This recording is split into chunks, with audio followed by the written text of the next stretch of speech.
নম্বর ভুল হলো, সাহারির সময় ভোর রাতের সময়টা হলো দোয়া কবুলের সবচেয়ে মোক্ষম সময়। 24 ঘন্টার ভিতরে দোয়া কবুলের সবচেয়ে আদর্শ সময়, যে সময়ের দোয়া কবুলের সম্ভাবনা সবচেয়ে বেশি, সেটা হলো ভোর রাতের সময়টা। আল্লাহ সুবহানাহু ওয়া তাআলা ডেকে ডেকে বান্দার ক্ষমা ঘোষণা করেন, বিপদ আপদ দূর করেন, অসুখ বিসুখ দূর করেন। এই সময়টা হলো রাতের শেষ প্রহর, ফজরের আগের সময়টা, তাহাজ্জুদের সময়টা। 11 মাস ধরে আমরা নানা ব্যস্ততার অজুহাতে আমাদের তাহাজ্জুদ পড়ার সুযোগ হয় না, ভোর রাতে ওঠার সুযোগ হয় না। ভাইরা আমার, রমাদানের মাস, আপনি তো সাহরি খেতে প্রায় প্রতিদিনই উঠছেন। আপনার যেহেতু সাহরি খাওয়ার উদ্দেশ্যে উঠাই লাগে, তো আপনি কেন এই মাসে সাহরির সময় ভোর রাতের এই সময়টাতে, যখন আল্লাহর সাধারণ ক্ষমা ঘোষণা করেন, ওই সময়টাতে আপনি কেন শুধুমাত্র খেয়ে পরে আপনি মসজিদে চলে যাবেন ফজরের জন্য? অবশ্যই আপনি সাহরি খেতে উঠলে 2-5 মিনিট সময় বের করে বিশেষভাবে আল্লাহর কাছে দোয়ায় মনোনিবেশ করবেন। আমাদের একটা বড় ভুল হলো, সাহরির এই সময়টাকে দোয়ায় আমরা মনোনিবেশ করি না। সম্ভব হলে 2 রাকাত নামাজ পড়েন, 4 রাকাত নামাজ পড়েন। সেটা যদি না পারেন, তো সাহরির খানার শেষে অথবা আগে আপনি আপনার রুমে গিয়ে লাইট বন্ধ করে নিরিবিলি জায়গায় একটু আল্লাহর কাছে হাত তুলে একটু চোখের পানি ফেলে চান, দোয়া করেন। দোয়ার এই সুযোগটা 11 মাস আপনি পান না, রমজান মাসে সাহরির উসিলায় পেয়েছেন, তো আপনি সেই সুযোগটা কেন হাতছাড়া করবেন? আমি বিনয়ের সাথে বলতে চাই, একজন মানুষের যেন আমরা এই সুযোগটা হাতছাড়া না করি। আমি পারতপক্ষে কোনোদিন এই সুযোগটা হাতছাড়া করি না ভাইরা। যেদিন কিছুই করতে পারি না, ওইরকম দোয়া করার সময় হয়তো নাই, কোনো কারণে দেরি হয়ে গেছে উঠতে উঠতে, ওই দিন খাইতে খাইতে মনে মনে দোয়া করার চেষ্টা করি, প্লেটটা ধুইতে ধুইতে দোয়া করার চেষ্টা করি।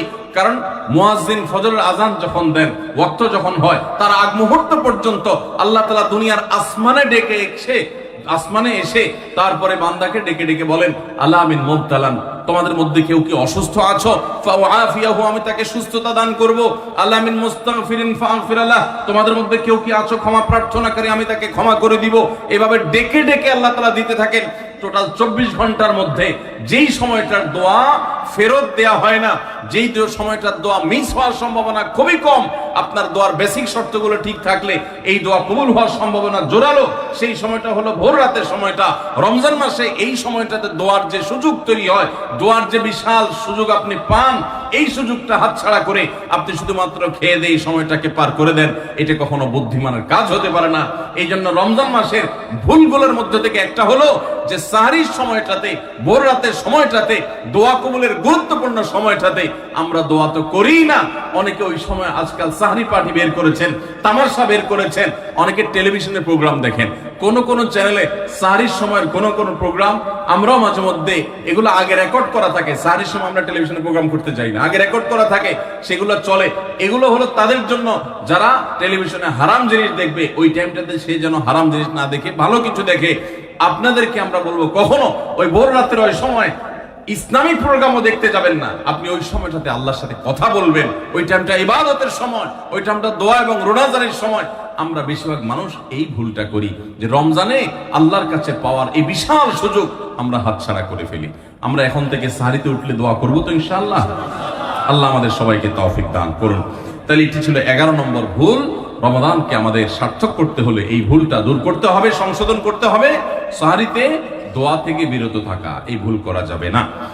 12 নম্বর ভুল হলো, অনেকে রোজা রেখে থুতু গেলাটাকে দোষণীয় মনে করেন যে রোজা রেখে বোধহয় থুতু গেলা যায় না, এই জন্য ঘন ঘন থুতু ফেলে দেখবেন অনেকে আছেন। বিশেষ করে নতুন নতুন যখন রোজা রাখে পোলা পান, তখন দেখবেন যে মিনিটে মিনিটে থুতু ফেলে। আছে না নাই? এই ঘন ঘন রোজা রাখে, আপনার থুতু ফেলে কেন? কারণ মনে করতেছে থুতু গিললে তার রোজা ভেঙে যাবে। ভাই, থুতু যদি আপনি না গিলেন, আপনি বাঁচবেন? থুতু না গিললে কেউ বাঁচবে? যতই আপনি থুতু ফেলেন, আপনার থুতু তো কিছু না কিছু ভিতরে যাবেই। যদি না যায়, গলা শুকিয়ে গেলে তো আপনি মরেই যাবেন। এই জন্য এটা একটা ভুল যে আমরা মনে করি থুতু ফেলা লাগে। রোজা রেখে রোজার কারণে এক্সট্রা কোনো থুতু ফেলার দরকার নাই। আপনার মুখে বালু চলে আসছে, একটা মশা ঢুকে গেছে, আপনি রোজা আছে, এটা যেন ভিতরে না যায়, সেজন্য থুতুটা ফেলে দিলেন, এটা ভিন্ন কথা। আপনি বেসিনে গিয়ে ফেলে আপনি একটু পানি ঢেলে দিলেন। কিন্তু রোজা রেখে ঘন ঘন থুতু ফেলতে হবে, থুতু গিলা যাবে না, এরকম কোনো কথা নাই। এটা আমাদের একটা ভুল, রমজান কেন্দ্রিক একটা ভুল। 13 নম্বর ভুল হলো, আমরা বেশিরভাগ মানুষ রমজান মাসে ফজরের নামাজ পড়ে এসে ঘুম দেই। আপনার যদি রাতে ঘুম না পুরে আবার দিনে ডিউটি থাকে, ঘুম একটু যদি যাওয়াই লাগে তো ফজরের পর পর ঘুমাবেন না। আলহামদুলিল্লাহ আমাদের বাসায় আমরা এটার প্র্যাকটিসটা প্রতি বছর খুব হার্ডলি করার চেষ্টা করি। ফজরের পর পর কোনো ঘুম নেই, ফজরের পর একটা কোরআন তেলাওয়াত করেন। প্রথম প্রথম চোখ ভেঙে আসবে, কারণ আপনি ভোর রাতে উঠছেন, অভ্যাস নাই, তো যাতে চোখে ঘুম না আসে সেজন্য নানান বুদ্ধি বাইর করেন, করে ঘুম দূর করেন, একটু উঠবস করেন। ওই টাইমে বসে ফজরের পরে আপনি তেলাওয়াত করেন, জিকির আজকার করেন, সকাল সন্ধ্যার দোয়াগুলো পড়েন, একটু দোয়া করেন, রমজানের কিছু আমল করেন। এশাকের নামাজের ওয়াক্ত হয়ে গেছে, 2 রাকাত নামাজ পড়ে এরপর আপনি পারলে দরকার হলে শুয়ে যান, কিন্তু ফজরের পর পর শুয়ে যাবেন না। এটা একটা ভুল, কারণ নবী করিম সাল্লাল্লাহু আলাইহি সাল্লাম সকালের এই সময়টার জন্য দোয়া করেছেন, আল্লাহুম্মা বারিক লি উম্মতি ফি বুকুরিহা, আল্লাহ আমার উম্মত জন্য সকালের সময়টাতে বরকত দান করুন। আর ওই সময় আপনি ঘুমায় থাকছেন। তো রমজান মাসে আমরা এটা একটা ভুল করি, এটা আমরা করব না যথাসম্ভব। তারপর 14 নম্বর ভুল হলো,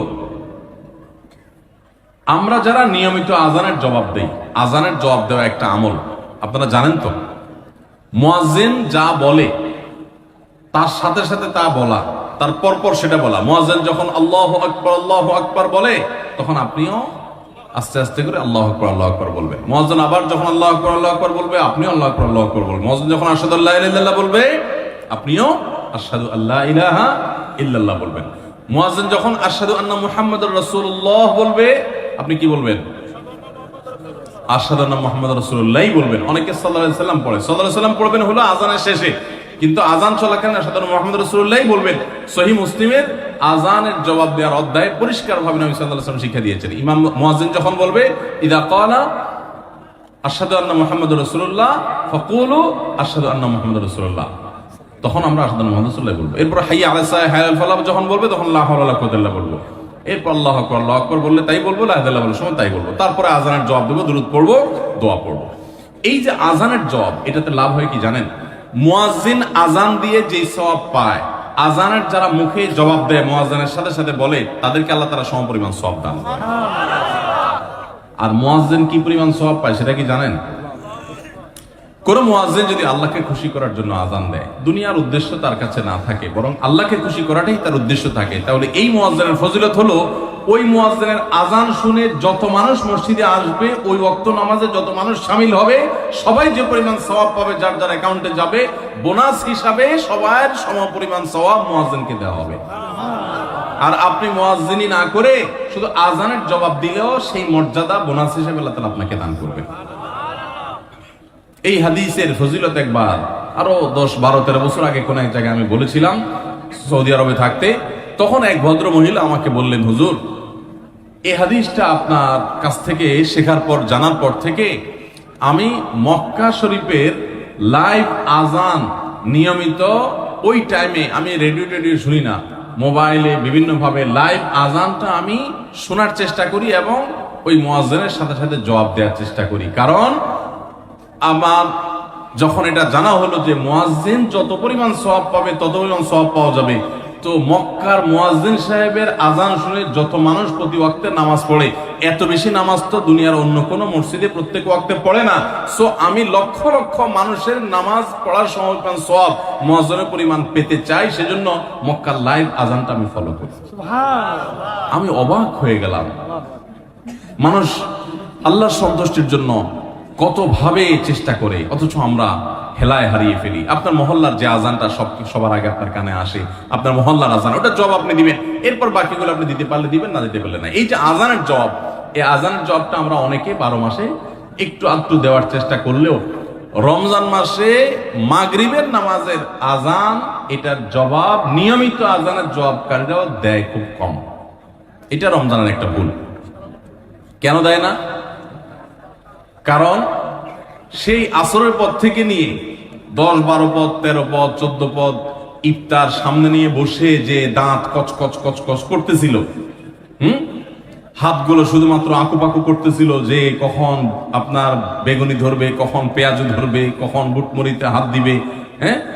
যখন এই আকুপাকু করতেছিল, সূর্য ডুবছে, মুয়াজ্জিন সাহেব আল্লাহু আকবার হাঁকা শুরু হয়েছে, আর হুমড়ি খেয়ে অনেক ঝাঁপায়া পড়ছে, খাইতে খাইতে কখন আজান শেষ হয়ে গেছে টেরও পায় না। ঠিক না বেঠিক? আপনি খান, ওয়াক্ত হয়ে গেছে, সাথে সাথে আপনি খেলেন, আজান শুনলেন, সাথে সাথে আপনি খেলেন, ভালো কথা। একটু মুখে দিয়ে খেতে খেতে খাওয়ার ফাঁকে ফাঁকে মুয়াজ্জিনের আযানের জবাবটা দিয়ে ফেলে। কিন্তু ম্যাক্সিমাম মানুষ আমরা এই ভুলটা করি। আমি খেয়াল করে দেখেছি যারা নিয়মিত আযান দেয় তারাও আযানের জবাব দেয়, তারাও দেখেছি এটা করে না, অর্থাৎ ভুল হয়ে যায়। তাহলে আমরা লক্ষ্য করবো তো ইনশাআল্লাহ, মাগরিবের সময় ইফতারের ফাঁকে ফাঁকে আমরা আযানের জবাব দিয়ে দিব। হাতে হাতে কাগজ দেওয়া আছে কিন্তু নোট করার জন্য। ও মাশাআল্লাহ, বক্তব্য নোট করার জন্য আপনাদের হাতে হাতে কাগজ দেওয়া আছে। আপনারা কাগজ পাইছেন সবাই? মাশাআল্লাহ। আমরা যেগুলো বলছি আপনারা এগুলো নোট করতে পারেন, তাহলে তো এখানে পুরস্কার দিয়ে জুত করা যাবে না। পুরস্কার দেওয়া হবে, পুরস্কার নিয়ে আসছি তো, পুরস্কার যে দিব সবাই তো নোট করে রাখলে তাহলে তো সব নকল করা। ঠিক আছে, নকল থেকে পরীক্ষা হবে আজকে, যা আছে কপালে ইনশাআল্লাহ। ঠিক আছে, তাহলে ভাই আমরা 13 নম্বর ভুল, 14 নম্বর ভুলের কথা জানলাম। রমজান কেন্দ্রিক আমাদের 14 নম্বর ভুল জানলাম যে আমরা ইফতার খেতে খেতে মাগরিবের আযানের জবাবটা ভুলে যাই। এটা ভুলা উচিত না। রমজান মাস তো আরো বেশি করে করবেন, অন্যান্য মাসে করেন, আপনি রমজানে ইফতারের অজুহাত দিয়ে মাগরিবের আযানের জবাব দিচ্ছেন, এটা গ্রহণযোগ্য হতে পারে না। 15 নম্বর আমাদের ভুল হলো আমরা তুফান মিল গতিতে তারাবি পড়তে পছন্দ করি। ঠিক না ভাই? ঠিক। আমরা চেষ্টা করি আমাদের মোবাইল যদি 4G গতি থাকে তারাবি যেন 5G হয়। সব কিছুতে স্পিড ভালো না, সব কিছুতে স্পিড ভালো না। আপনার নেটের ক্ষেত্রে স্পিড যত বেশি হবে তত ভালো, বুঝলাম। তারাবির ক্ষেত্রে ওই তারাবির কোয়ালিটি বেশি হবে যেই তারাবি ধীরে সুস্থে হবে, আস্তে আস্তে হবে, শান্তভাবে হবে, বেশি সময় নিয়ে হবে। আমরা এখনো এত অজ্ঞানতার মধ্যে আছি ধর্মের ব্যাপারে যে আমাদের অনেক এলাকার মুসল্লিদেরকে আমি দেখেছি, এখনো দেখা যায় কম্পিটিশনে লিপ্ত হয়। এক এলাকার মুসল্লি ওনার এলাকার মুসল্লিরা দেখলে বলে, দোস্ত তোদের তারাবির কি অবস্থা? বলে যে দোস্ত ভালোই, তো নতুন হাফেজ নিয়োগ পাইছে তোদের এখানে, তারাবি কতক্ষণ লাগে? বলে দোস্ত 1 ঘন্টা 5 মিনিট। তো এবার আগের দোস্ত বলে যে বলস কি, আমার তো 55 মিনিটে শেষ। মানে খুব প্রাউড ফিল করতেছে যে আমাদের হাফেজ এত তুখোড় হাফেজ যে 55 মিনিটে শেষ করে ফেলা। শুনেন, হাফেজদের একটা গোমর বলি আপনাদেরকে। গোমরটা হইল হাফেজদের জন্য তাড়াতাড়ি পড়াটা অনেক সহজ, আস্তে পড়া এটা সব হাফেজ পারে না। বুঝতে পারছেন? যারা গাড়ি চালাইতে পারেন, ড্রাইভিং জানেন, তারা ভালো করে বুঝবেন গাড়ি জোরে চালাইতে খুব বেশি যোগ্যতা লাগে না, গাড়ি আস্তে চালানোর জন্য যোগ্যতা লাগে। আমি জীবনে যখন প্রথম গাড়ির স্টিয়ারিং হুইল ধরে শেখা শুরু করি, আমাকে ট্রেনিং দিছে নেপালের একজন ভাই, আমার সহকর্মী, সৌদি আরবে ছিলেন, আলেম মানুষ, মদিনা ফারেক, শেখ রিয়াজুল হক। তো উনি আমাকে স্টিয়ারিং ধরে যখন আমি গাড়ি চালানো শুরু করছি, আপনারা যারা গাড়ি চালানো শিখাইছেন বা শিখতে দেখছেন দেখবেন, নতুন নতুন যারা ড্রাইভার হয় একদম বিসমিল্লাহ বলে মানুষ শুরু করে যখন, সাধারণত রাস্তাঘাট ফাঁকা থাকলে ভোরে এরকম সময় তো চালায়, তো তখন রাস্তা ফাঁকা পায়, আপনার স্কার্টার চাপ দিলে গাড়ি ভোঁ ভোঁ করে দৌড়ায়, শান্তি লাগে, আরো জোরে চাপ দেয়, আরো জোরে দৌড়ায়, শান্তি লাগে। তখন দেখবেন পাশে থাকা লোক বলে আস্তে আস্তে, মানে বেশি জোরে, কারণ আপনি কন্ট্রোল করতে পারবেন না। তো আমাকে তখন আমার ওই ড্রাইভিং এর যে শিক্ষক ছিলেন সে ভাই আমাকে বললেন, যখন আমি মোটামুটি চালাতে পারি, অসুবিধা নাই, তখন উনি আমাকে বললেন আপনার জন্য এখন সবচেয়ে বড় টেস্ট হলো কত আস্তে চালাতে পারেন। বিশেষ করে ম্যানুয়াল গিয়ারের গাড়ি যদি হয়, আর যদি পরীক্ষা হয় সবচেয়ে আস্তে চালানো, তো নতুন ড্রাইভার বেশিরভাগই ফেল করবে, কারণ আস্তে চালাতে গেলে একটু পরে স্টার্ট বন্ধ হয়ে যাবে, ব্যালেন্স রাখতে পারবে না। তো আমি দেখলাম ঠিক আমারও সে একই অবস্থা হচ্ছে, আস্তে তো পারি না। তো আমি বললাম যে ভাই আস্তে যে চালাইতে বলো তুমি, আস্তে তো চালাইতে পারতেছি না ভাই, জোরে তো ঠিকই পারি। তো আমার বলতেছে জোরে পালার জন্য যোগ্যতা লাগে না, তো চাপ দিলেই তো দৌড়ায়, তুমি ব্যালেন্স ঠিক রেখা দিয়ে কত আস্তে চালাতে পারো। সে আমার গাড়ি থেকে নাইমা বলতেছে আমি পাশে হাঁটবো আস্তে আস্তে, আমার গতিতে তুমি গাড়ি চালাবে, দেখি পারো কিনা। আমি তো পারতেছি না। বলো যে না, তুমি এখনো পাকা হও নাই। তো হাফেজদের অবস্থা একই রকম। হাফেজদেরকে যদি বলেন যে ধীরে ধীরে পড়েন আপনারা তারাবিতে, দেখবেন অনেক হাফেজ পারবে না, অনেক হাফেজ পারবে না, অনেকে পারবে, কিন্তু গতির সাথে তা পড়া এটা খুব সোজা কাম। ভাইরা আমার, আমরা তারাবিতে গতি দিয়ে যদি পড়ি, অনেক মসজিদে আছে হাফেজ সাহেবরা বেচারারা গতি তো সাধে দেয় না, মুসল্লিদের মুক্তাদিদের চাপের চোটে ওই বেচারারা দৌড়ের উপরে থাকে। হুজুর আপনার এত দেরি হয় কেন? পাশের মসজিদে মুসল্লিরা চলে আসে আমাদের আগে, রাস্তাঘাটে দোকানে এসে তারা চা খাওয়া শুরু করে, আমরা পরে বাইর হই, আমাদের মানিজ্যতা লাগে যে তোদের হাফেজ বোধহয় ভালো হাফেজ না। বুঝতে পেরেছেন? ওই কপাল পড়ারা বুঝতেছে না যে তাড়াহুড়ো করাটা ভালো হাফেজ হওয়ার লক্ষণ না। তো এই জন্য ভাই, তারাবিতে অতিরিক্ত তাড়াহুড়া করা এটা হলো আমাদের বড় একটা ভুল। ঢাকার ধানমন্ডি তাকওয়া মসজিদে আমাদের মুফতি সাইফুল ইসলাম ভাই আজকের অতিথি, ওনার মসজিদে আমি একবার তারাবি পড়েছি। সুবহানাল্লাহ, এত ধীরস্থিরতার তারাবি আমি জীবনে কোথাও দেখিনি। এত ধীরস্থিরতার তারাবি কিয়ামুল লাইল শেষ দশকে যে করে, এত লম্বা সময় নিয়ে এত আস্তে আস্তে পড়েন। আলহামদুলিল্লাহ, মসজিদ ভর্তি মুসল্লি থাকে, পুরো ঢাকা থেকে মানুষ যায়। এরকম মসজিদ বাংলাদেশে আরো আছে, হাতে গোনা খুব কম। আমি অবশ্য তারাবিটা আমার বাসার নিচে আমার ছেলের ইমামতিতে সাধারণত পড়ি। তো যাই হোক, মসজিদে তারাবি এত ধীরস্থিরতার সাথে আমি ওখানে সবচেয়ে বেশি দেখেছি, আরো অন্যান্য জায়গায় থাকতে পারে। এই জন্য ভাইরা আমার, রমজানের ভুলগুলোর একটা হলো যে তারাবিতে তাড়াহুড়ো করি আমরা। তাড়াহুড়ো করবেন না। আপনার হাফেজ সাহেবকে যদি আপনি খুব গতিতে পড়তে বলেন, এক পারা যদি প্রথম কয়েকদিন তো 1.5 পারা পড়ে, এরপরে 1 পারা করে পড়ে শেষ পর্যন্ত। 1 পারা পড়তে এশার নামাজ সহজ যদি তার তাড়াহুড়ো করে পড়তে যদি 1 ঘন্টার সময় লাগে, তো ধীরস্থিরতার সাথে পড়লে 1 ঘন্টা বড় 10 মিনিট সময় লাগবে। 5 থেকে 10 মিনিটের পার্থক্য, এর বেশি না। 5-10 মিনিটের জন্য আপনার পুরো 1 ঘন্টা তারাবিটা আপনি বরবাদ হয়ে যেতে পারে। যদি অতিরিক্ত তাড়াহুড়া হয়, অস্পষ্ট থাকে, তাহলে তারাবি পড়ার কোনো মানেই থাকতে পারে না। এই জন্য তারাবিতে তাড়াহুড়ো করবেন না, ধীরস্থিরতার সাথে পড়বেন। এবং এই বছর বিশেষ করে আমরা ওই যে তারাবির সালাতে কোণের বার্তা বইটা লিখেছি, এটার উদ্দেশ্য হলো তারাবি যাতে আপনার কাছে বোঝা মনে না হয়, তাড়াতাড়ি শেষ করে দিতে আপনার মনে না চায়, আপনি আগে থেকে একটু বইটা দেখে যাবেন যে আজকের তারাবিতে কি কি আছে, কোন নবীর ঘটনা আছে। যখন ওই আয়াতগুলো তেলাওয়াত করা শুরু করবে, তখন আপনি রিলেট করতে পারবেন, আপনার কাছে ভালো লাগে কাজ করবে, তারাবিটা আপনার কাছে বোঝা মনে হবে না। তাহলে 15 নম্বর ভুল হলো তারাবিতে তাড়াহুড়ো করা। আরেকটা বিষয় আছে, সেটা হলো তারাবির 4 রাকাত পর পর দোয়া পড়া। কি দোয়া জানো? আমি 2-3 শব্দ পারি, সুবহানাল মুলকি ওয়াল মালাকুতি, এতটুকু পারি। এরপরে কি আপনারা জানেন ভালো, যেহেতু কোরআন হাদিসে কোথাও পাই নাই, এই জন্য আমি তো জানি না, শুধু পাবলিকের মুখে শুনছে ছোটবেলা থেকে, কিন্তু বই পুস্তকে কোথাও পাই নাই কোরআন হাদিসে। তো এই জন্য তারাবির 4 রাকাতের পর পর এরকম দোয়ার কোনো কথা কোরআন বা হাদিসে নাই। 4 রাকাত পর পর সময় দেওয়া হয় কেন জানেন? এটা রেস্টের টাইম। যে 4 রাকাত পড়ছেন, একটু রেস্ট করেন। আপনি তখন শুরু করছেন সুবহানাল মুলকি ওয়াল মালাকুতি, আরো রেস্ট আপনার নষ্ট হলো। তো এই জন্য তো আপনাকে সময় দেওয়া হয়নি। তো এই জন্য তারাবির এই ভুলগুলো আমাদের একটা ভুল রমজান কেন্দ্রিক। 16 নম্বর ভুল হলো মোবাইল, টেলিভিশন এবং এই জাতীয় ডিভাইসগুলোতে আমরা অনেকে গেমস ইত্যাদি খেলে সময় নষ্ট করি। কারণ দুপুরে খাবারের সময় কাজ নাই, অবসর থাকি, তো দেখা যায় মোবাইলে নষ্ট করে সময়। মহিলারা সময় রিমোট নিয়ে বসে টেলিভিশনের সামনে সময় নষ্ট করেন, অনেক সময় গেমস খেলে সময় নষ্ট করেন, অনেকে ঘুমায় থাকেন অতিরিক্ত। প্রবাস জীবনে অনেকে আছে ঘন্টায় ঘন্টা এভাবে সময় নষ্ট করেন, কারণ দুপুরে খাবার নাই, সকালের খাবার নাই, সময়গুলো কাজে লাগানোর সুযোগটা পান না। তো এটা বড় ভুল। আপনার রমজানের এই সময়গুলো অনেক দামি, এই সময়গুলো এভাবে নষ্ট করাটা আপনার রমজানকে নষ্ট করার শামিল। এটা হলো 16 নম্বর ভুল। 17 নম্বর ভুল হলো ইফতারের সময় দোয়া করতে হয়, এটা আমরা জানি সবাই। ইফতার খেতে দোয়া আছে সেটাও জানি, বিসমিল্লাহ বলে ইফতার খেলাম, ইফতার খাওয়ার পর দোয়া পড়বো আমরা, জাহাবাজ জামা ওয়াবতাল্লাতুল উরুক ওয়া সাবাতাল আজরু ইনশাআল্লাহ, অথবা আল্লাহুম্মা লাকা সুমতু আলা রিজকিকা আফতারতু। আমরা দোয়া এটা জানি সবাই। কিন্তু কেউ যদি আপনাকে ইফতারের দাওয়াত দেয়, ইফতার করায়, তখন তার জন্য একটা দোয়া আছে, ওইটা আমরা ম্যাক্সিমাম মানুষ জানি না।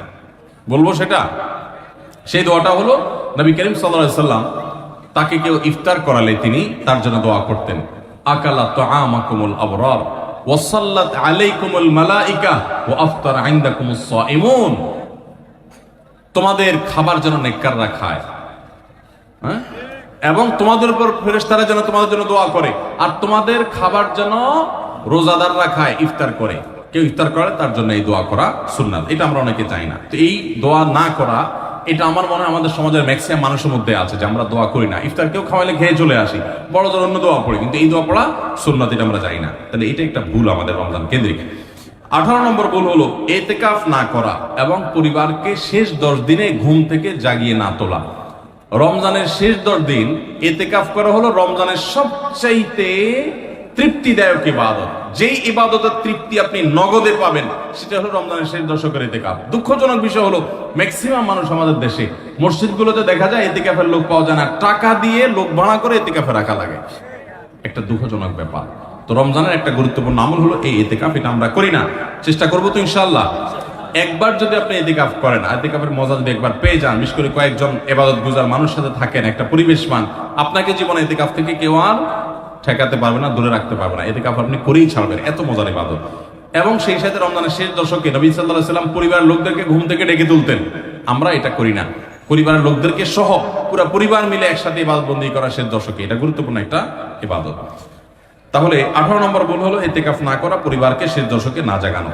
19 নম্বর ভুল হলো শেষ 10 দিন আসলে আমরা কেনাকাটা, শপিং, যারা শহরে আছে তারা গ্রামের বাড়িতে যায় ঈদ করা, এগুলোর পেছনে আমরা ব্যস্ত হয়ে যাই। শেষ 10 দিন হলো ইবাদতের সবচেয়ে গুরুত্বপূর্ণ সময়, রমজানের আসল টাইম হলো শেষ 10 দিন, সবে কদর ওর মধ্যেই আছে, অথচ আমরা সেই সময়টাতে সবচেয়ে বেশি অবহেলা কাটাই, এটা রমজানের একটা বড় ভুল।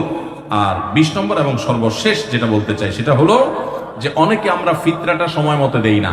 ফিতরাটা হলো চাঁদ উঠছে তখন থেকে নিয়ে ঈদ উল ফিতরের নামাজের আগ পর্যন্ত এই সময়ের মধ্যে দিয়ে দিবেন।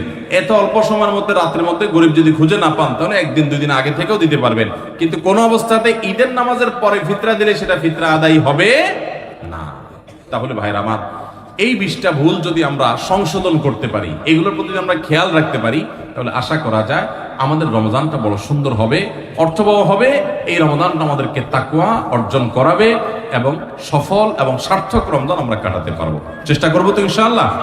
আমি এক নজরে আবারও বলে দিচ্ছি, 1 নম্বরের ভুল হলো রমজানের চাঁদ না দেখা, শাবানের 29 তারিখে রমজানের চাঁদ তালাশ না করা পশ্চিম আকাশে, এটা আমাদের একটা ভুল।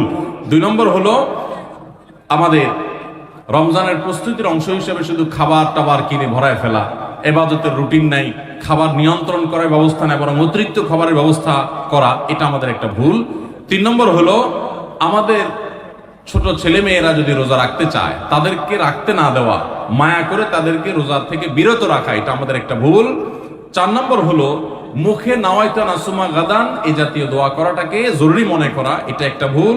5 নম্বরের আমাদের ভুল হলো রমজানের যে আমাদের অনেকে পেটের রোজা রাখি, চোখে মুখে কানে অন্য অঙ্গ প্রত্যঙ্গ দিয়ে নানা গুনাহ করি ফেসবুকে ইত্যাদিতে, এর মাধ্যমে আমাদের রোজা অর্থবহ হয় না, এটা আরেকটা ভুল। 6 নম্বর হলো আমরা অনেকে মেসওয়াক করাটাকে দোষণীয় মনে করি, অথচ রোজা রেখে মেসওয়াক করা যায়।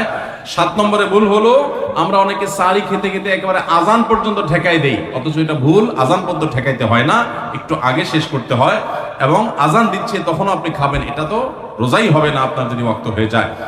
আর 8 নম্বরের ভুল হলো আমরা অনেকে গোসল ফরজ হলে মনে করি সাহারি খাওয়া যায় না, অথচ গোসল ফরজ অবস্থায় সাহারি খাওয়া যায়। আর 9 নম্বরের ভুল হলো আমরা অনেকে সাহারি খেতে না পারলে ওই দিন রোজা রাখি না, অথচ সাহারি না খেতে পারলেও রোজা রাখা যায়। 10 নম্বরের ভুল হলো সাহারিতে খেজুর খাওয়া, এটা আমরা অনেকে জানি না যে খেজুর খাওয়া সুন্নাত, খাই না খেজুর আমরা, এটা একটা ভুল। 11 নম্বর ভুল হলো সাহারির সময় দোয়া কবুল হয় ভোর রাতে, এটা আমরা বেশিরভাগ মানুষ মিস করে ফেলি। 12 নম্বর ভুল হলো আমরা অনেকে মনে করি মুখের থুতু এটা গিলা যায় না রোজা অবস্থায়, জন্য ঘন ঘন থুতু ফেলি, এটা আরেকটা ভুল। 13 নম্বর ভুল হলো যে আমরা অনেকে ফজর নামাজের পরপরই রমজান মাসে শুয়ে পড়ি, একটু কমপক্ষে এশাক পর্যন্ত জেগে ইবাদতবন্দি করি, তারপর ঘুমানো উচিত। আর 14 নম্বরের ভুল হলো মাগরিবের সময়, ইফতারের সময় যখন মুয়াজ্জিন আজান দেয়, অন্যান্য দিন আজানের জবাব দিল, রমজানে মাগরিবের সময় আমরা অনেকে আজানের জবাব মিস করে ফেলি, এটা একটা ভুল। ইফতারের ফাঁকে ফাঁকে আজানের জবাব দেওয়া উচিত। আর 15 নম্বর ভুল হলো তারাবিতে আমরা অনেকে তাড়াহুড়ো করা পছন্দ করি, অথচ এটা তারাবির মানকে নষ্ট করে দেয়।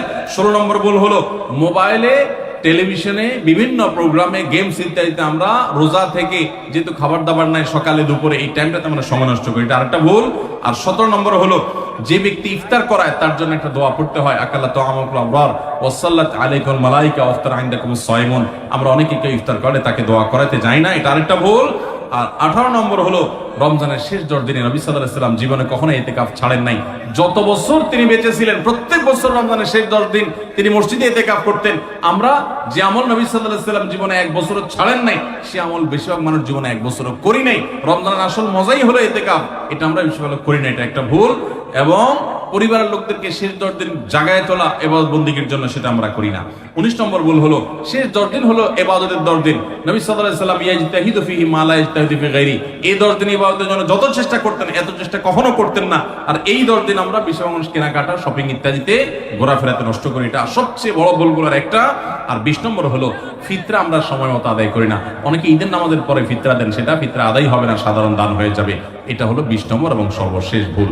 আল্লাহ সুবহানাহু ওয়া তাআলা সমস্ত ভুল, বিচ্যুতি, ত্রুটি এই সবগুলা থেকে বেঁচে থেকে একটা অর্থবহ সার্থক রমাদান কাটাবার তৌফিক আমাদেরকে দান করুন।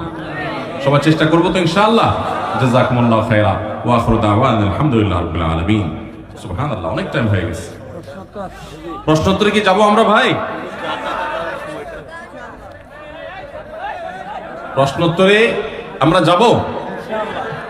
আচ্ছা ঠিক আছে, প্রশ্নোত্তরে আমরা যাওয়ার চেষ্টা করি ইনশাআল্লাহ। যে সমস্ত ভাইরা এখনো বাইরে দাঁড়িয়ে আছেন, অনেক লোক চারপাশে দাঁড়িয়ে আছেন, আপনারা সম্ভব হলে বসে যান, আর যদি দাঁড়ায় থেকে আপনাদের শান্তি লাগে দাঁড়ায় থাকেন। আমরা শুরু করছি, আর দেরি করছি না, বিসমিল্লাহ। প্রথম প্রশ্ন, আমরা শুনেছি হুজুর যেখানে পড়ার জন্য মাইক দেয় সেই জায়গা নাকি জাহান্নামের আগুন লাগে না, এটা সঠিক কিনা জানাবেন। এই মাসালা আমরাও ছোটবেলায় শুনছি যে হুজুর যে জায়গায় পিটায় ওই জায়গা, শরীরের যে জায়গা হুজুর মাইক দেয় ওই জায়গায় জাহান্নামে যায় না। এখন প্রশ্ন হলো, হুজুরের মাইক তো পুরো শরীরে লাগে না, কয়েকটা জায়গায় লাগে, ওই জায়গাগুলো যদি জাহান্নামে না যায় আর বাকিগুলো জাহান্নামে যায় তাহলে লাভ কি? তাহলে হুজুরকে বরং বলতে হবে, হুজুর যেহেতু মারলে ওই জায়গা জাহান্নামে যায় না, মাথা থেকে পা পর্যন্ত পুরো বডির প্রতি ইঞ্চি ইঞ্চি আপনি মাইক দিয়ে দিয়ে জান্নাতে পাঠায় দেন। এটা একটা ভুল ধারণা, এটা একটা জাল হাদিস, এর কোনো ভিত্তি কোরআন হাদিসে নাই। এটা হলো ছোট পোলাপানকে হুজুরের মায়ের যাতে ওরা না খেপে, শাসনে যাতে না খেপে, সেজন্য তাদেরকে একটা ভুল এবং বোগাস মাসআলা দিয়ে বুঝায় রাখার একটা চেষ্টা মাত্র, অথচ এটা সঠিক কোনো বিষয় না। বাচ্চাদেরকে পড়াশোনার জন্য আপনার হুজুরদের অতিরিক্ত মারধর, এইটা বরং ইসলাম সমর্থন করে না। বাচ্চাদেরকে অনুপ্রেরণা দিয়ে শেখানোর জন্য ইসলাম বলে, হ্যাঁ শাসনের বয়স হলে, শাসন করার মতো হলে সেটাও করতে হবে শরিয়ার নিয়ম নীতি মেনে। বাচ্চাকে নির্যাতন করার কোনো সুযোগ ইসলাম রাখে নাই। অতএব হুজুর নিজের মায়েরকে হালাল বার করার জন্য যদি এরকম জাল হাদিস বানায় নেন, অথবা বাপমা যদি বাচ্চাকে সহনশীল বানানোর জন্য এরকম বোগাস হাদিস শিখাই দেন, তো সেটা অবশ্যই ভুল হবে। 100 মানুষ না জেনে বলছে, আল্লাহ তাদেরকে মাফ করুক, আমরা এই সমস্ত ভুলভাল কথা এখন বলবো না। কোরআন ধরে কসম কাটার পর তা ভঙ্গ করলে কি হবে? দেখুন, কসম বা শপথ করতে হবে আল্লাহর নামে।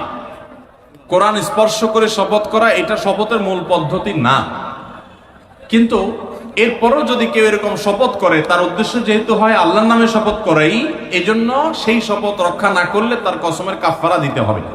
বুঝতে পেরেছেন? কিন্তু নরমালি কসম করার নিয়ম হলো আল্লাহর নামে শপথ করা। নবী করিম সাল্লাল্লাহু আলাইহি ওয়াসাল্লাম বলেছেন, মান আরাদা আন ইয়াহলিফা ফালইয়াহলিফ বিল্লাহি আও লিয়াসমুত, যে ব্যক্তি শপথ করতে চায়, কসম করতে চায়, সে আল্লাহর নামে করবে, আর নাহলে চুপ থাকবে। দুইটার একটা। এরপরে প্রশ্ন হলো, আমার স্বামী 10-12 বছর ধরে পরকীয়ার সাথে জড়িত, তাকে কোনোভাবে ফেরানো যাচ্ছে না, এখন আমার কি করা উচিত? আমার 4 সন্তানও আছে। কোন নারীর স্বামী যদি আল্লাহ না করুক এরকম কোন গুনাহে লিপ্ত থাকে, এতটা অমানুষ হয় এবং পরকীয়া লিপ্ত হয়, তাহলে সেই স্বামীকে সংশোধন করার সকল চেষ্টা করে যদি ব্যর্থ হয়ে যান, তাহলে এই ভদ্র মহিলা এখন চাইলে, যদি তার কোনো উপায় না থাকে, তার জন্য কঠিন হয় এর সংসার ছাড়া বিকল্প চিন্তা করা, তাহলে তিনি এর সংসার করলে করতে পারেন, জায়েজ আছে। তার পাপের কারণে সে পাপিষ্ট হবে, এই মহিলার বিবাহের সম্পর্ক ভাঙবে না তার পাপাচারে লিপ্ত থাকার কারণে। কিন্তু যদি তার ন্যূনতম কোনো সুযোগ থাকে এবং এই নরাধম, এই পাপিষ্ঠকে কোনোভাবে যদি সংশোধন করা না যায়, তাহলে তিনি বিকল্প পথ খোঁজা, অর্থাৎ তার কাছ থেকে ডিভোর্স নিয়ে একজন ভালো স্বামীর সন্ধান করা, এটা তার জন্য উত্তম। এই জন্য যে একজন ফাসিকের সংস্রব থেকে তিনি বেঁচে থাকলেন, তার সন্তানরা বেঁচে থাকলো। এটা হলো যদি সমস্ত রাস্তা বন্ধ হয় তখন। এই বিষয়গুলো প্রত্যেক নারী আলাদা আলাদা তার কেস কি স্টাডি করে, আলোচনা করে, বিজ্ঞ লোকদের সাথে পরামর্শ করে তারপর ডিসিশন নেবেন, কারণ সবার অবস্থা